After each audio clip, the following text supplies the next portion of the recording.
most high-performing private chefs are struggling with this one thing, and this is keeping them stuck below $10,000 a month. And today, I am going to break down the strategy that I have personally been using to make sure to maintain a very high-performing rhythm and scale my private chef company past $1 million a year. When I'm talking about most high-performing private chefs, I'm also talking about sous chefs, executive chefs, chef de cuisine, really any chef who have been in a very high management role, any chef who has been running an entire brigade with lots of responsibilities, lots of work, lots of hours, who always consistently needs to have a very high energy leading mode, but who sometimes is going to completely crash out and feel like nothing is worth anymore. We are not worth anymore. We are not doing enough. I'm talking to you about this because yesterday we were March 30th. Our private chef consulting company went beyond $110,000 in 1 month of total top line revenue. And still I was feeling like I did not want to do call. But the worst is not that. The worst is that if it just happened yesterday, it would have been fine. But it was also like this the day before yesterday. It was also like this the day before yesterday. So it's been almost 3 days, 72 hours that I have been quote unquote stuck in that energy of I don't want to work, I don't want to do anything, nothing is really worth doing. And when I'm putting myself in that state, I'm questioning almost everything, almost like life in his entirety. And so today I want to talk to you, my chef, about the tools that I found personally to make those moments as short as possible, but also being okay with myself in those moments to keep performing at a very, very high level. So there's really 3 things specifically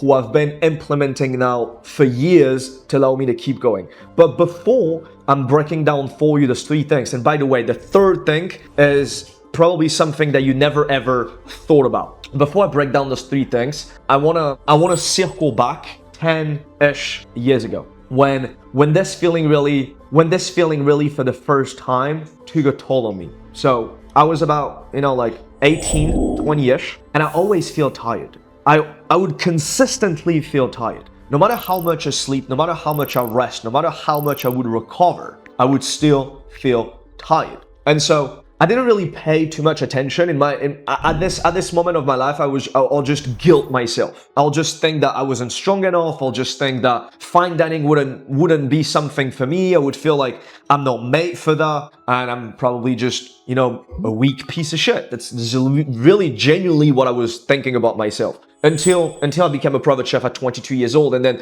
those thoughts and those limiting beliefs that I had about myself kind of fade away and disappeared. And then one day, again, on my way to go make almost $1,000 in that day working for that permanent client, I was tired. I was tired after having like a perfect night of sleep. And so I'm like, okay, I'm tired. Let's have a nap, right? Because I was already kind of like using ways to re-energize myself, using ways to, overall have more energy, right? And crush the day. And so I was like, okay, I'm gonna do a nap. I'm gonna nap and everything will be better after that, right? So I'm napping. It's like afternoon. Wake up after like a 2-hour nap, and then I'm still feeling like I'm just like, dude, I don't want to go to work. And so everything was perfect at this moment of my life, right? I was a permanent private chef. I've been working for months for this specific clients. I had absolute creative freedom. I was making a shit ton of money. I had beautiful friends, a beautiful girlfriend, and still, after 8 hours of sleep, after a nap during the afternoon, I still don't want to fucking go to work. So at this point, I'm like, dude, like there's something wrong with me. It's, it has nothing to do with the environment. It has nothing to do with the job. It has nothing to do with the amount of money that I have in the bank. It has everything to do with my fucking self. So this is really the moment, 22, 23 years old, where I've entered that, self-discovery phase of how can I really improve? How can I get better with my own self? And so today I'm gonna share with you those 3 ways that I found, those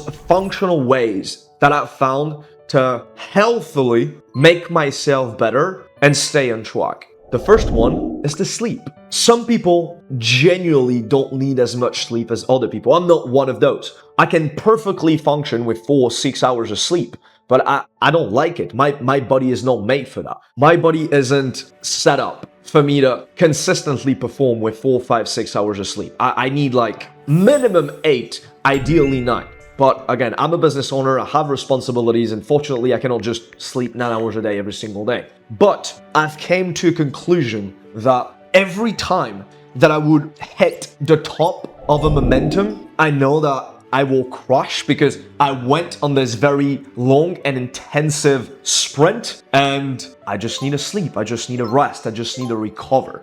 Even if that implies me to sleep 10 hours a day for 3 days or to sleep 8 or 9 and then have like 3-hour nap during the day, then I am going to do this no matter what. However, over the past few years, I've been implementing this in my life, but then what would happen after I wake up is this feeling of guilt, this feeling of shame, this feeling of, oh, I've slept too much. Oh, now I'm behind. Oh, I do have this and this and that. I shouldn't have slept, which is the second tool or the second optimal way that I found to keep performing at a high level is installing new patterns, integrating new dialogues that I have with myself in my own head to make sure that I'm feeling okay with anything that I will do to get better. Meaning that it is not only I am going to sleep and I am going to take a nap and I'm going to do whatever I need to do to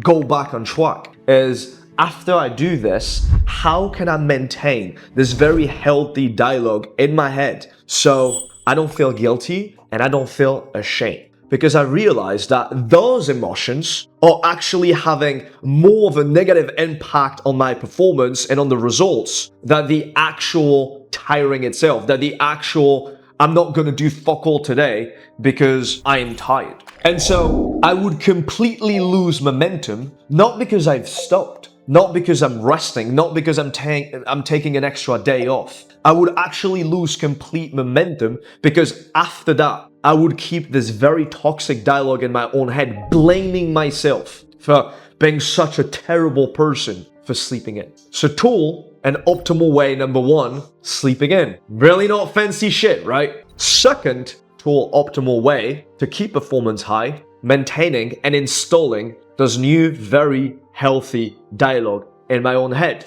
What does that actually even look like? You're doing well. You're very good. I love you. Talking to myself. You are great. I'm very proud of you. Look at what you achieved. Zoom out a little bit. Zoom out even more. Zoom out completely. Look at how much you've grown. Look at how better you are. Look at your old self and look at where you are right now. And again, right, not rocket science, but this is the dialogue that needs to win, to fight in your own head with the toxic dialogue that you have telling yourself you're a piece of shit, you're not worth it, you're not good enough, you're not gonna make it, because then those dialogue leads to not such good actions. Oversleeping in, going out, surrounding yourself with the wrong people, not doing fuck all for an extended period of time. This is only the result of those toxic dialogue that we're maintaining in our own head. And finally, the third and maybe the most important optimal tool that I found to keep performing at a very high level is to not try to do too much during those days.